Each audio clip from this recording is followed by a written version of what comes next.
With that, we want to say to Cabinet, thank you for being here. To those in the audience, those who are participating in this workshop, thank you. And now we'll turn it over to Dr. Vogelmer. Thank you, Dr. Hill. Good afternoon, President Hill, members of the board, staff, and guests. It's a pleasure to be with you this afternoon to share what's been a fairly long but very productive process. A little bit over a year ago, the board tasked the staff with developing a strategic plan related to our athletics programs based on some input that you had received. So to this end, a very dedicated group of individuals was brought together to develop what we're calling our athletic strategic plan, or a strategic plan for our athletic programs. This afternoon, it's a pleasure to bring you the culmination of this work in the form of our athletic strategic plan that we're recommending to you. You received a copy of the plan as well as the PowerPoint we're using this afternoon in board correspondence last week, so we hope that you've had a chance and an opportunity to review them. It's been my distinct pleasure to facilitate the work of this group. When we first came together, I'll share with you that it was all about facilities. We talked a lot about facilities, and well, if we just had the facilities that Corona has, or we just had the facilities that this other district had, we'd be great. We'd be in good shape. And if you look at the plan, and facilities, by the way, are a very legitimate need, and they are a need in our school district.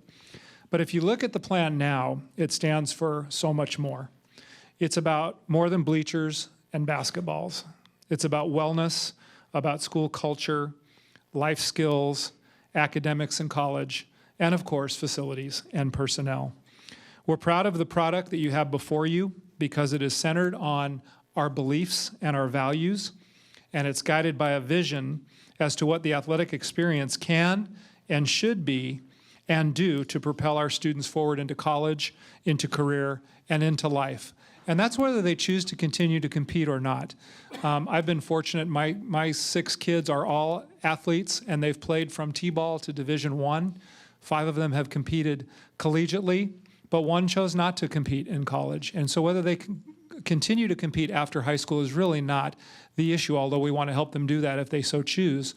But if they choose not to, there's a lot that can be learned, a lot that can be gained from the athletic experience, and that's really what this athletic strategic plan is all about. So moving on to slide 2, and we'll test our process here. Thank you, Mayo. The board tasked the district staff, as I mentioned, with developing a plan to bolster the district's athletics programs.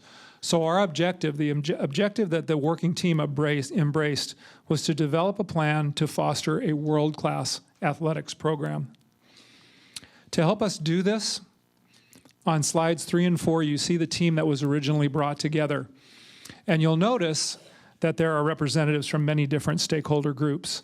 There are numerous teachers, coaches, athletic directors, and administrators on the team, as well as community partners from various organizations, including the City of San Bernardino, our local Little League, District 43, Loma Linda University, both the athletic director and the assistant athletic director from Cal State University, San Bernardino, athletic director from San Bernardino Valley College, and a whole host of people that are not internal, what we would call internal stakeholders, but have a stake and a potential partnership with our athletic strategic plan.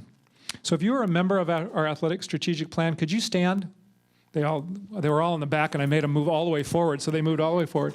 And stand up, stay standing. If we could give this group a round of applause, they were very dedicated. Thanks, you guys. You can sit down now. They were very dedicated to this process. We met numerous times, and Mr. Howell is going to talk about the process we used. But in terms of our presentation this afternoon, with me to provide a brief overview of the plan are 3 of the working group's members, so 3 people from the actual working group, and then we have an implementation team as well. We'll talk about that in a little bit. 1 additional member from our implementation team. So I'm going to introduce them all up front, and then they'll each play a part in the presentation. So to my right and 1 row back is Amy Gazzaniga. Amy is a teacher on assignment for our elementary elementary PE program. She was kind of representing that whole idea of the articulation K to 12. And as you know, we have a model elementary PE program. There are very few districts that even have one, and probably even fewer that have one as good as ours. And Amy has been and is an instrumental part of that success. Is Don here yet? Did Don walk in? Okay. Don Cease is our presenter who's MIA. We're calling right now. He did say commit on Friday that he'd be here. Don is the director of the Drayson Center at Loma Linda University, and Don represents the value and power of partnerships. And if you've ever, how many of you have been to the Drayson Center? Have you been to the Drayson Center? Yeah, if you look at what an athletics facility, a recreational facility could be and can be, that's a vision for something that we aspire to in the future. Matt Howell, to my immediate right, is the athletic director at Arroyo Valley High School. He's an outstanding AD and brings firsthand knowledge of some of the challenges and the hopes that are part of our whole sports effort. And then finally, Carrie Gilbreth, who is right next to Amy Gazzaniga, is a community member, football booster, and parent of a district athlete. Carrie, as well as Charity Ali, and Charity is back to my left. Raise your hand nice and high, Charity, are two parents that are serving on our implementation team, so making the athletic strategic plan come alive. And so Carrie will do the last part of our presentation. We'll each take a portion of the PowerPoint you received. We'll cover the process, the product, and next steps. So I'm going to turn it over to Matt and get us started. Thank you for having us here today. As Dr. Volkemer pointed out, my name is Matt Howell, and I'm the athletic director at Arroyo Valley High School. I just wanted to go over a little bit of the process that we followed as we met as a large group and as we narrowed things down. The first thing that we did about two and a half years ago, a group of the high school athletic directors met with Dr. Marsden with some of our concerns about, as Dr. Volkemer pointed out, facilities and some various other things. And Dr. Marsden tasked Dr. Volkemer with trying to corral us and figure out what we needed to do. So that kind of led into our involvement in the athletic strategic plan. First thing we did was assemble the large group, and as Dr. Volkemer pointed out, that runs a wide spectrum of community members and all the people that he's already gone over. We sat down and did a SWOT analysis on what we thought were the important aspects of athletics and athletics in San Bernardino City Unified. And out of that, we came back, and if you look at the slide, it says we used an according process to draft and review and refine. Each step of the way, as we were sent out to glean information, data, we would bring it back to the large group, and we would go over things and review it and refine it. Out of the SWOT analysis, we developed the beliefs, vision, mission, and motto. And out of those, we started developing our action plan. And our action plans were based on each of our beliefs.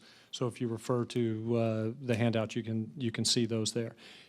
Each part of the athletic strategic plan is directed at one of our beliefs, one of the things that we felt were very important.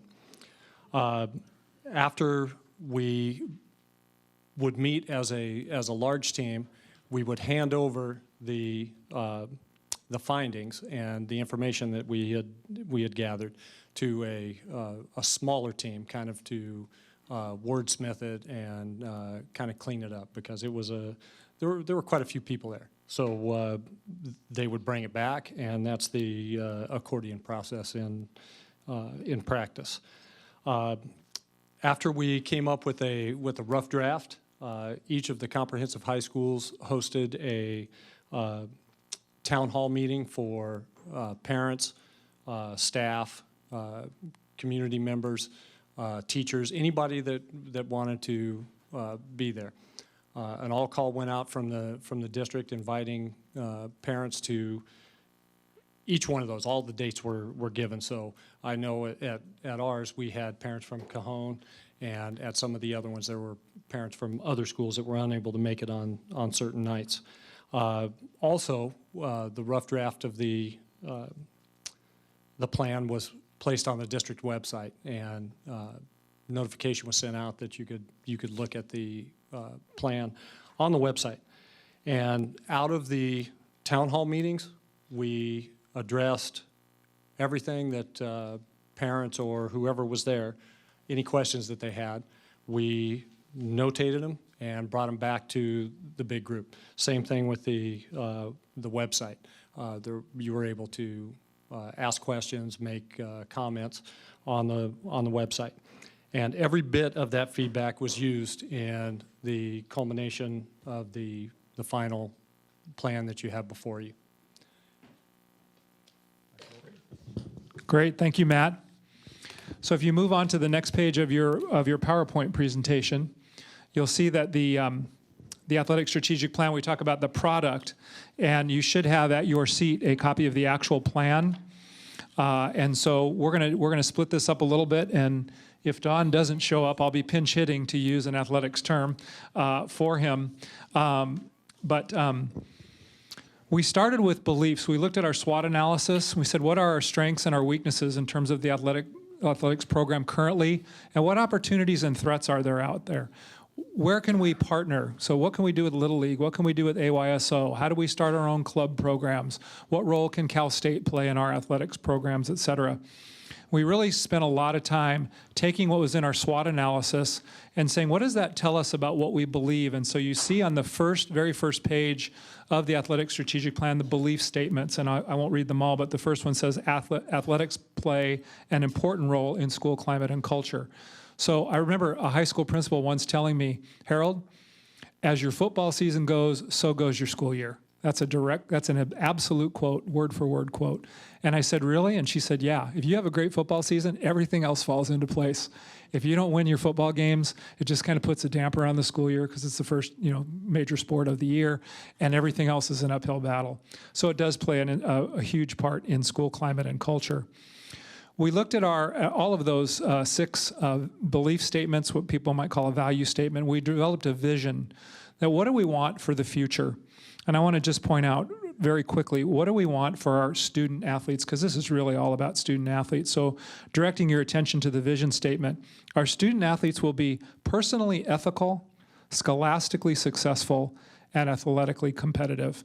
And if we really live this out, if each and every one of our student athletes had those attributes and had that type of experience, we feel like we would be very, very, very successful. And then finally, we took our vision statement. Well, actually, before I leave our vision statement, we kind of landed on this 4 C's, and that wasn't to copycat the 21st century learning skills, which are also all start with a C, but it just kind of fell out that way that we want our programs to contribute to academic success, to promote consistent sportsmanship, to have integrity in competition, and for our kids to be champions of wellness. And so that's really what we're looking for in the long haul after we go through this. That's our vision statement. One of the unique parts of our plan that we think is unique is that each of the strategies relates directly to a belief. As we started to say, okay, what are we going to do? What is our bias for action and the action steps that will go along with our beliefs and our vision statement? We really didn't intend it that way at the beginning. But as we continue to work, it just kind of fell into place that each one of our action plans represents one of our belief statements. And so Amy and Don, if he walks in, if not me, are going to take you through just very briefly, if you turn the page in your athletic strategic plan, to the actual strategies that we plan to use. Hi, I'm excited, a little nervous, but feel privileged to share with you the strategies that we lined up that follow our beliefs. As a teacher in this district, I know the benefits that a strong athletic program can bring to our students' academic success and their desire to come to school and learn each day. As a coach, I know the power that these strategies will have in developing and supporting a strong program foundation. And as a former high school athlete, I know I was given many blessings. I trained under inspiring athletic leaders that helped me shape who I am today in my life and my career. I incorporate fitness and wellness concepts into my daily life, and I also became a first-generation college student because athletics opened many doors for me. The first strategy that I'll highlight is school culture. The action steps laid out will ensure schools have a positive school culture and climate that supports students' academics and the athletic program. Athletics can play a big part in a positive school climate at all levels when done right. We will highlight our student athletes and showcase our athletic teams through pep rallies, success assemblies, and a variety of media sources. We have great student athletes in this district. Their accomplishments should be celebrated and become a source of pride for the individual, their families, the team, the school, and our community at large. Game days will once again be special. Posters and positive messaging will be used to boost school spirits and school pride. Students and staff will proudly wear their school colors and rally behind their teams to help cheer them on to victory. The second strategy addresses our infrastructure. We will allocate and secure funding to ensure our student athletes train in modern and safe facilities. Our equipment will be up to date, meet all safety standards, and be ample enough for optimal training. A solid infrastructure not only gives us a positive curb appeal, but it will attract student athletes and fans. We have several big wins that we can already celebrate with you. Through bond funding, we have reconditioned our football fields. Every high school is getting an all-weather track, and bleachers and snack bars are in the process of being redone. The third strategy, if you look in your book, is the life skills. Movement education in sport is an excellent avenue to teach our students life skills beyond the game. Our student athletes may not play sports in college or go on to play professionally, but the many lessons learned through sports will help them navigate life successfully. Physical education teachers will continue to teach character education skills in their movement education program and running clubs. PBIS programs will continue to be emphasized at sites. We will embed transferable life skills into the experiences of every student athlete. Teamwork, problem solving, dedication, the ability to meet challenges, the talent to set and achieve goals, along with many others, will be taught. A framework, along with clinics, will be developed for coaches to incorporate these transferable skills into the start and end of every practice and game. Team huddle talks will be greater than offensive and defensive strategy talks. They will include more than just discussing X's and O's, wins and loss records. Team huddles will promote character traits that are of high value and support our students in reaching their full potential. Dawn, we'll do the other three. Thank you, Amy, and much to Amy's delight, Don Cease is with us, and as I mentioned, Don is the director of the Drayson Center at Loma Linda University, and he's going to spend a little time talking to you about the last three of the 6 strategies. Don? Thank you very much. Sorry for my lateness. It would be nice if I followed directions correctly and come in here, so please forgive me. One of the areas, Loma Linda, how we look at this arrangement through wellness, we think that we have an opportunity to explore and collaborate some unique wellness opportunities, such as nutrition, hydration, and working with students in teaching good health, making good health choices. The goal, of course, is lifelong learning. When we look at the academic aspect,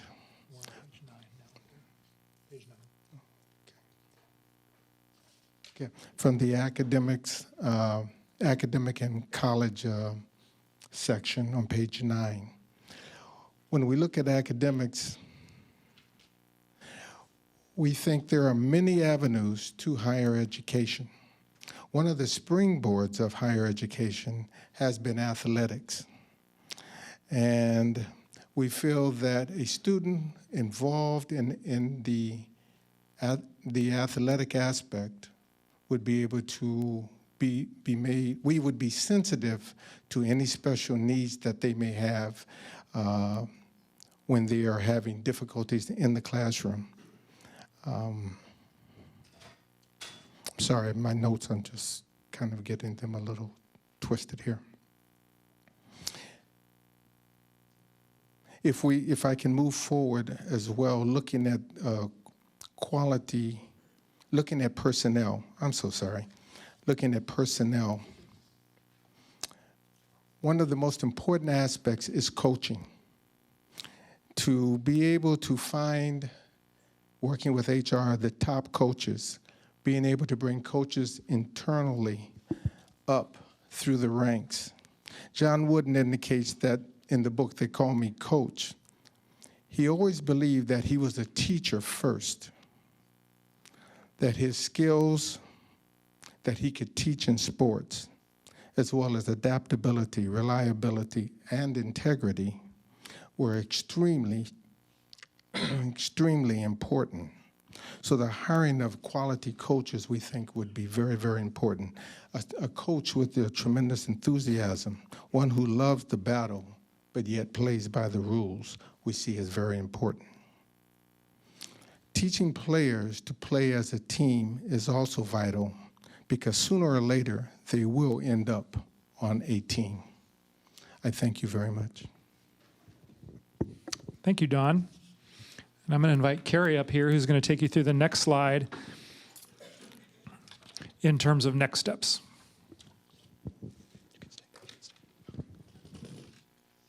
Very good.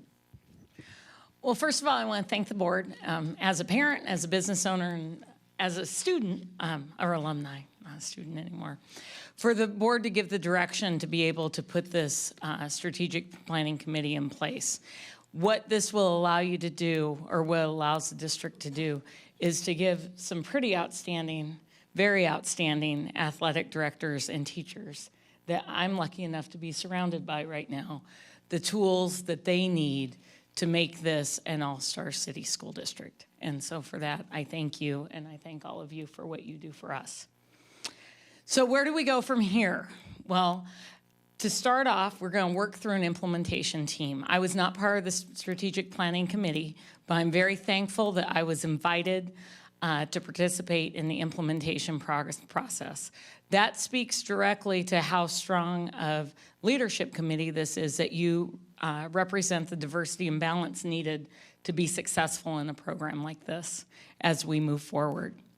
So with that, this implementation team, again, we have a balance. It is a very small team so that we can ensure constant growth and strength.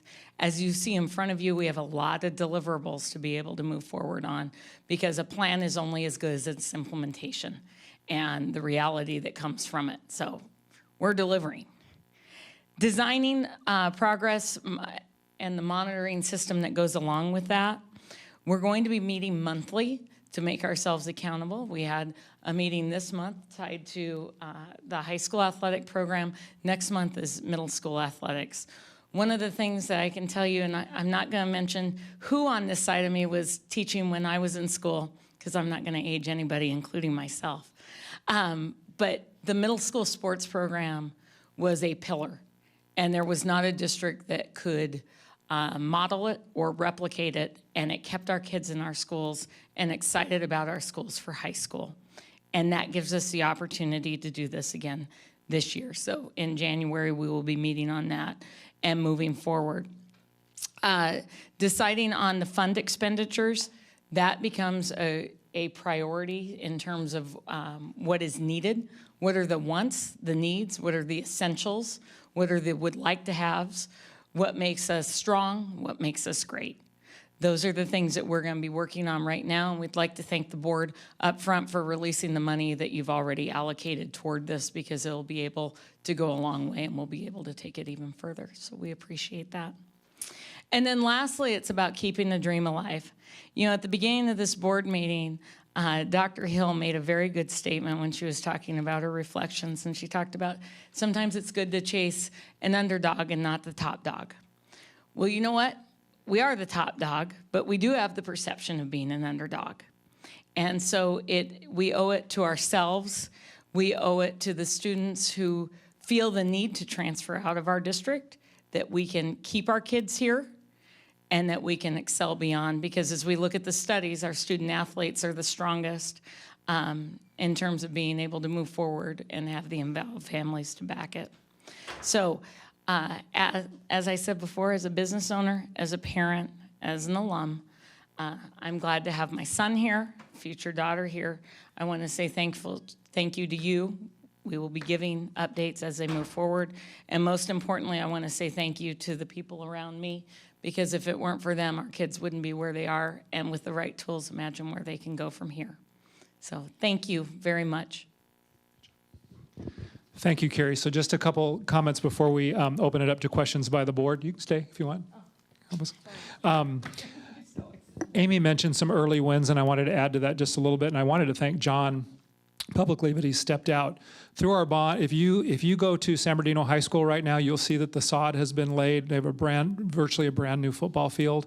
Once we get those football fields done, there'll be a brand new all-weather track around each one of those football fields. That's very exciting, can be top-notch for our kids. We were going to originally refurbish the bleachers. Now we're talking about putting in brand new bleachers, because some of our bleachers are pretty old.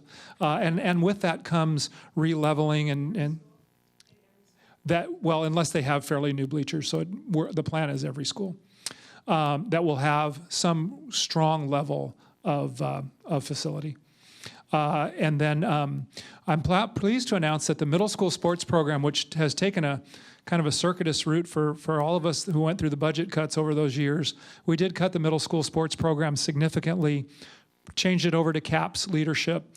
And I'm pleased to announce that really everything that was there at the time back in the day when Coach McGeary was terrorizing all of us.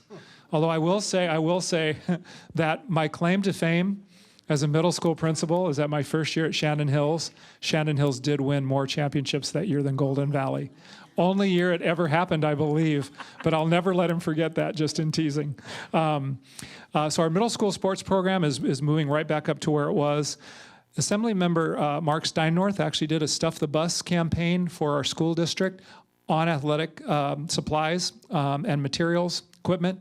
And so that's been we're attracting some attention and getting some people on board with us. Like any plan, it will change over time. Much like our community engagement plan, we will revisit it frequently and say, what have we learned?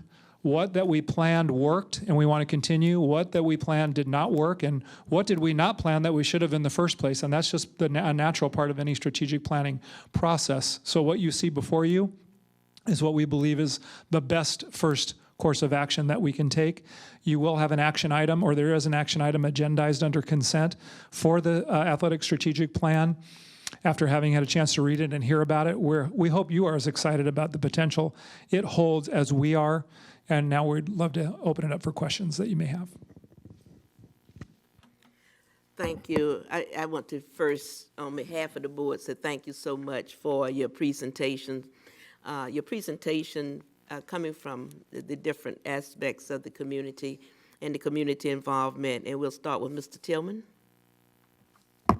Thank you. And I want to say thank you to everyone who participated in the committee meeting. I really think that sports, as you guys know, ladies and gentlemen know, play a huge role in a lot of our students' lives. So I think it is a critical part of a student's education. And a lot of times it's the key thing that keeps a kid coming back to school, especially at the high school level. So I think it can become very important.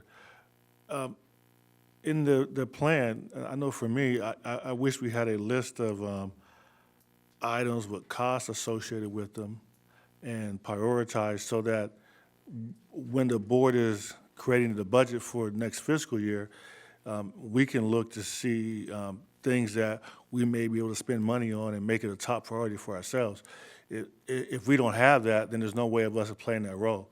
And there's only one time when the money is allocated. So if we have new money coming in, whether it's ongoing money or one-time money, unless you guys find a way to give us a list, then it won't be a part of the process. So I don't know what the plan is in terms of that, but in the end, it's the board that finalizes the budget. So it would help me if we had a list of what some of the costs are associated with some of the items that you guys have deemed top priority.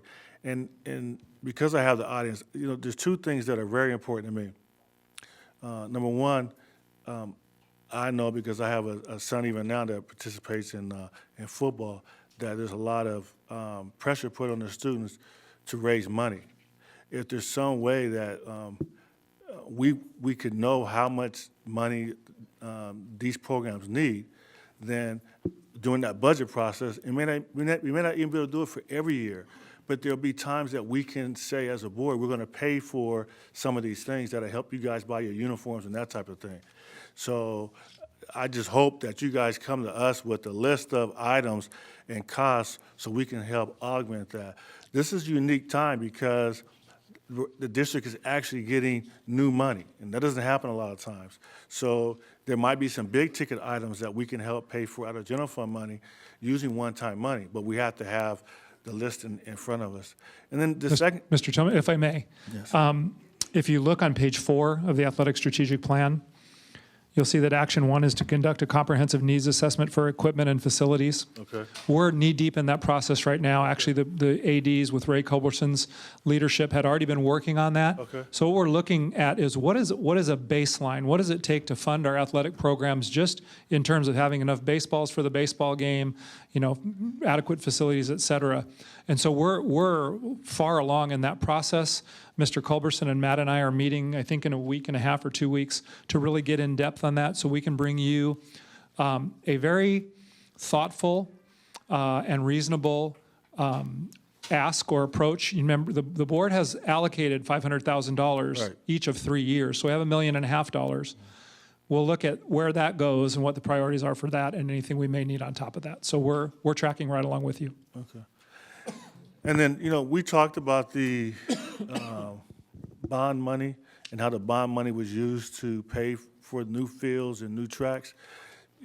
I hope we don't lose sight of the fact that it's the public that votes for us to get that bond money. So the more we do to build goodwill with our constituents and people in the community, the better. And I tell you that one of the things that we miss out on a lot of times is the value that our parents and community members put into the youth programs. And I got to tell you guys, I've had a history of working with Pop Warner and Junior All-American and some of the Little League baseball teams that want to use our fields and our buildings. We benefit ourselves when we allow them to use our facilities. They are the ones who pay for the facilities.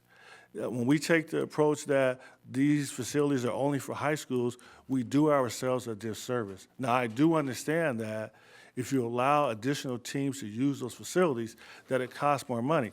But I would much rather you guys tell us what the costs are and then allow us to give you that funding so that when the youth programs approach you, we can be nice to them and we can accommodate them and we can let them use their fields. It's a missed opportunity when we say no because we don't want to spend additional money to stripe the field the next day or have to go out and make repairs on the field. We're a lot better off if we find ways to accommodate the people who are investing a lot of time and energy, and they're building the capability and the skill set for the kids that are going to end up at our high schools anyway. So I've never understood why we don't get excited about accommodating those youth programs. So if there's something we can do in terms of also showing us a cost associated with that, I'd like to see that. And I think from a practical perspective, and I don't know what your date and timeline are for doing this assessment, but if you don't do it by the time that Ms. Janie, by the time Janie says we're going to finalize this budget, it'll be too late. So even if you do a plan A and say, here's what our top priorities are, and give us that list, it would sure help. I would love to champion and find money for some items that you guys tell us that will make a big difference right now. And that's a role that the board can play. Thank you, And Mr. Tim. the one last thing, I know she's saying my time is up, but the biggest thing that came out of the study, we did had a big study for pay and looked at pay comparisons between our district and surrounding districts. And the one thing that came out of it was we're not paying coaches enough money, especially when they go on to the playoffs and that type of thing. So I'm hoping that within this, we're addressing that, and it's something that we can deal with in the near future, because I think that makes a big difference, and it will help us in attracting the type of high-level staff that the gentleman talked about earlier. Thank you very much. Thank you, Mr. Tillman. Ms. Medina, and we do want you to let you know it's 3:45, and we only have 15 minutes left. All right, thank you. Thank you, Dr. Hill. The presentation was wonderful, although I came a little late. But for me, sports, along with other after-school programs such as arts, is very important. It keeps the kids engaged, and I think that with the sports program, it will help them. My thing is trying to make sure that we do have, because I remember because I graduated high school, and I went to the CIFs, and my children are very active within the sports programs, doing triathlons and soccer and the track and cross country. So I see the benefits and the importance of sports in schools. My thing is trying to compete with clubs as well, because I think that a lot of our children cannot afford clubs, and that was one of the ways of getting kids noticed when you try to go to universities. How do we make sure that our kids are being competitive with the clubs? Because a lot of them can't afford thousands of dollars in trips and so forth. So I want to make sure that we're competitive. If we look at the vision, that we're competitive with clubs. And we're setting the example that you don't have to have all this money to be a great athlete. So definitely a big push for that piece. I also want to find out regarding, and I think it's so great that you guys have this in the vision statement, where you want to look at academics, because it can't just be sports, and it can't just be where the kids are starting to fail and getting Fs and Ds, because my children have gone through that. You kind of sidetrack. What are the ways to get them, or what are the triggers to get them back on board? I know there's tutoring, I know there's other programs, but that's if a student decide to follow through. What are the triggers, and what is it a must? If you want to stay in the program, you have to recuperate those grades. I'm just wondering, what is the plan for that, if there is any, for that piece?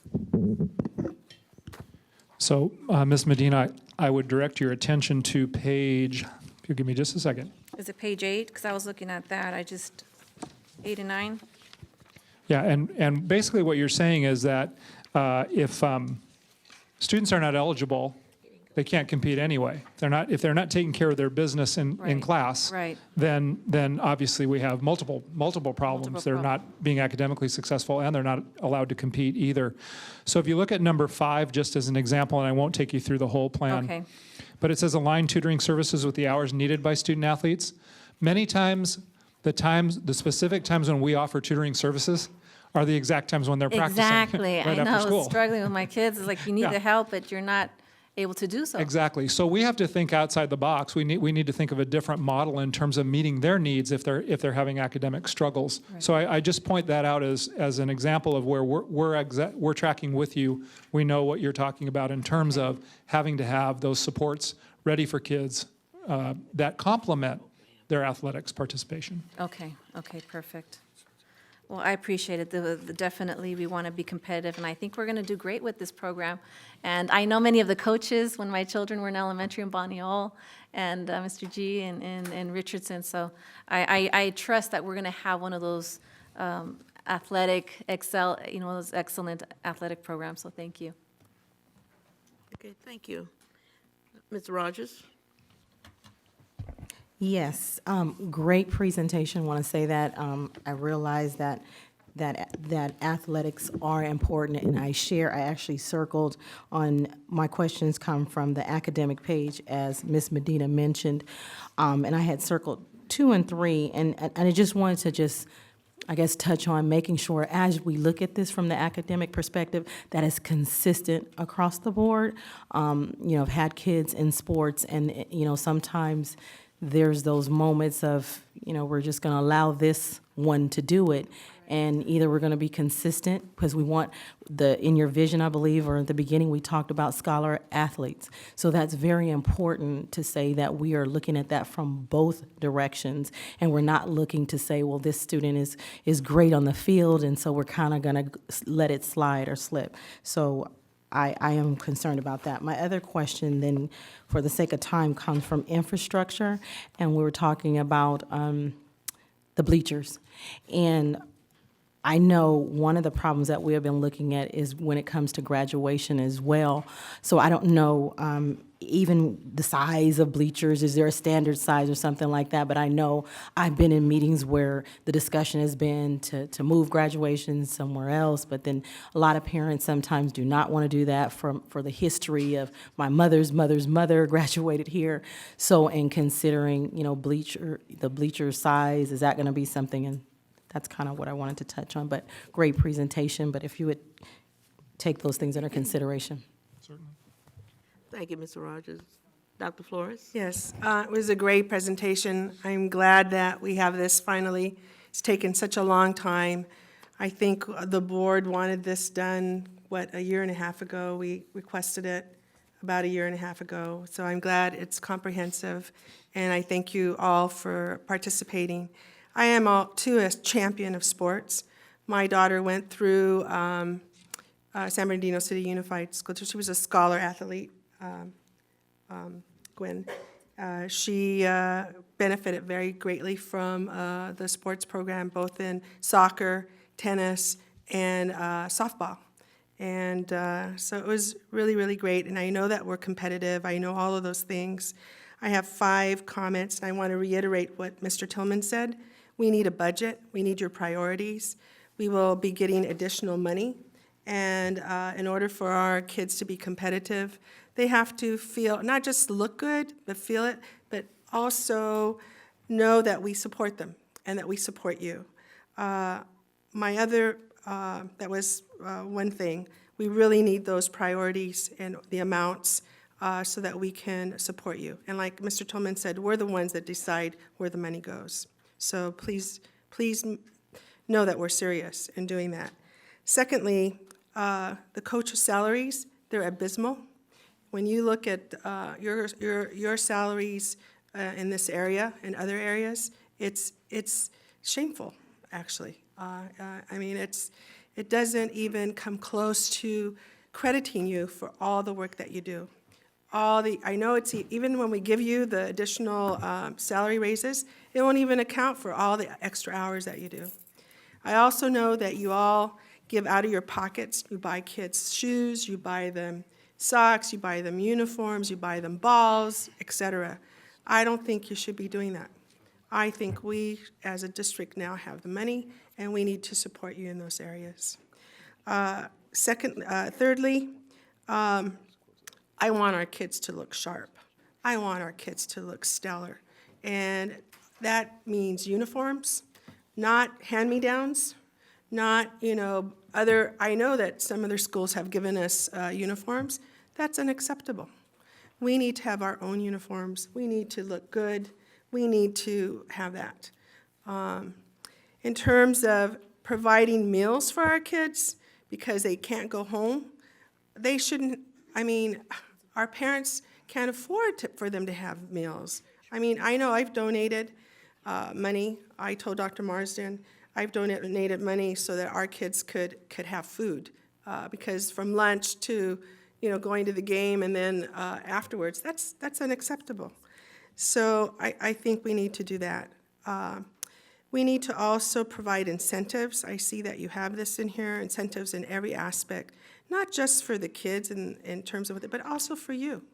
Also among the athletic directors and our coaches, our teachers, so that, they know that we care and that we are going to reward, great efforts and so forth. The lastly is that I noticed, I would like timelines. We need timelines. When is all this going to happen? The infrastructure. What are the timelines? What are the maintenance schedules? I've gone and walked the fields the gopher holes. It should be ongoing maintenance, not crisis management. And so I'm very concerned, colleagues, that we see maintenance, and Dr. Marsden, we see maintenance schedules. We see schedules for everything else that the athletic directors pinpoint. I don't see any timelines here. I'm a nitty-gritty person. I'm an action person. I want to see the timelines and us hit them. So anyway, so thank you very much, and know that I support you. I think you know that all our board supports you. So thank you. Mr. Tillman? Just real quick, Dr. Hill, and only because I know how this opportunity can be missed. I hope on that list you present to us, maybe this is the only year we'll be able to do it, but this will be one time we can do it, maybe one-time money. But show us what the costs are for uniforms. And that's for all the sports at all the schools. Give us a number. And then, and whatever the other costs are that we're telling parents they have to spend money on in order for their kids to participate. I want to see those numbers. Because the one thing that is brand new, and that's local control funding. So our district actually gets additional money for our students because their parents don't have as much money as students in surrounding districts. And some of that money should be used for items like this. So, but if we don't see the numbers, then there's nothing we can do about it. So, and I know I'll be upset, and Dr. Flores will be upset, other board members will be upset. You guys have to give us the opportunity to solve that problem. Thank you. Dr. Wyatt? Well, first of all, I just want to apologize for missing the presentation. Sounds like it was a good one. I was actually with parents right now and dealing with education. Two things that stand out, just looking at the presentation in front of me is, our plan is to develop a world-class athletics program. That's a huge statement, and for us to reach that, it goes along with the athletic strategic plan, which I'm really impressed that we have, first of all, just to have a plan in place, but now it's execution on that plan. But one of the things I look at is, and I've heard this already from my colleagues, is they deserve state-of-the-art facilities and equipment. And I know we're working towards that. I had some great tours last week with Mr. Poikert, taking me around the schools and looking at facilities. But I know that is a concern from parents that I've heard. I went and visited fields myself, so I know that they're in dire need of improvement, and we are working towards that. One particular concern I had hearing from a parent is that we had kids that had to pay to go to a batting cage. Okay, and I think that's something, our kids shouldn't have to pay out of their pocket, families shouldn't have to pay out of their pocket for something that should be a standard across the board in our athletic programs. Even if it's $3 to go, that's still $3. We could provide that to our students. We should provide that to our students. And trust me, when I look back on my childhood and when I went to school, I loved high school sports. I loved middle school sports. When I was campaigning, I said that's one of the things that actually kept me going to school was our school sports programs. I graduated from Fontana High School, and those of you who've been around long enough that know anything about Fontana, we took great pride and tradition in our football program. I mean, it was just your rite of passage to play football there and to be a part of that, which we were #1 in the nation the year I graduated. But we celebrated that. I still have literature from that to this day in my memoirs because it was so amazing. But the city and the culture, we embrace that. And, my daughter goes to Cajon, as some of you know, and, we had our baseball team won the championship last year. Our football team has done unbelievable over there. And I'll be honest with you, I'm really big on celebrating that and making sure that the public knows that we're doing a great job. And that's just my brief knowledge of our programs. I'm sure we have other programs that are out there doing a great job, but I want you to know out there that you definitely have my full support in regards to athletic programs. I believe in creating school pride and tradition as well as for our district. It creates huge morale for our school culture. I know my daughter takes great pride being a Cajon Cowboy, and I do as well. Seeing what our programs are doing out there, and I just want to say thank you to the teachers and the coaching staff for doing such an excellent job and teaching our kids about leadership and work ethic. Because I guarantee you I learned a lot more on that field in regards to work ethic than I did in my classrooms. So that's it for me. Thank you. And just before the superintendent goes, I'm going to take 30 seconds of this minute we have left to say, it's okay. Just want to say, again, appreciate what you've done. There was a lot of confidence. You put a lot of work in it. And if you say it's going to be first class, world class, we know it will be. So just want to say thanks to all of you who served on the committee and for all of you involved with the sports. I just want to leave you with a quick story. Might take more than 30 seconds.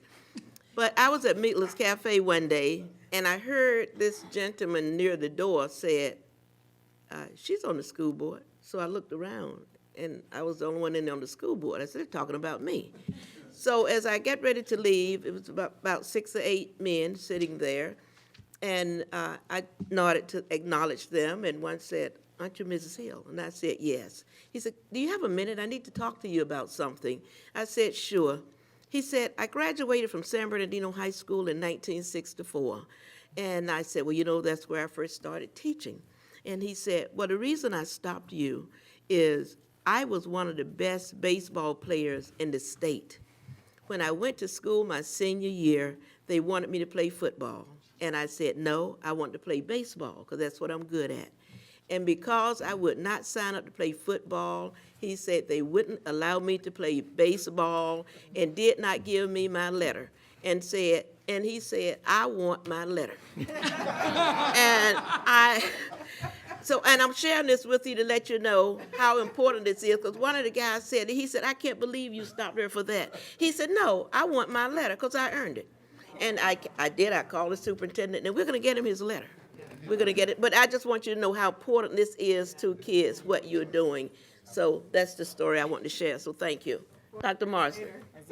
You bet. And I apologize for coming in late. I was over at Loma Linda touring the Gateway College with Dr. Hardy called, and we're partners with them. He's trying to transform their staff and teams working with us. As you well know, some of you are part of that team, to become a blue zone. And so the efforts that you have crafted here certainly will go a long way to do that. I have read the plan completely. I'm very familiar with what you have in mind. And, I want to compliment your efforts, because what you're doing is helping us to close what I call the opportunity gap, as it's been outlined earlier.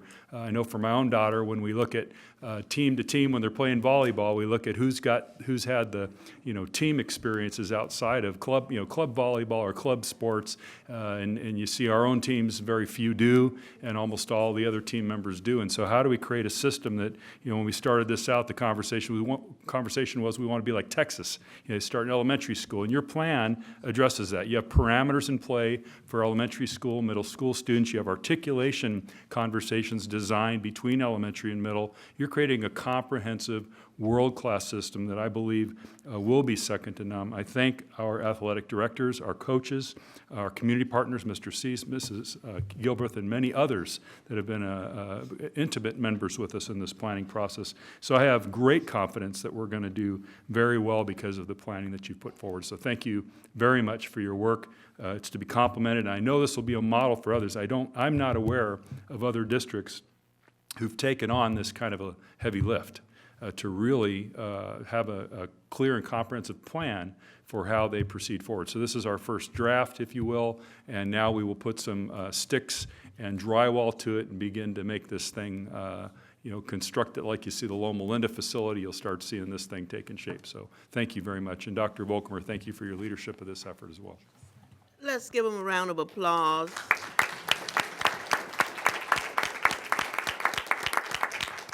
And 6 of the 7 people support you tremendously. Mike Gallo is headed home from Sacramento, and I'm sure he will notify you accordingly. So just move forward, keep doing the good things you're doing, and make hope happen for all of our athletes and all of our wannabe athletes.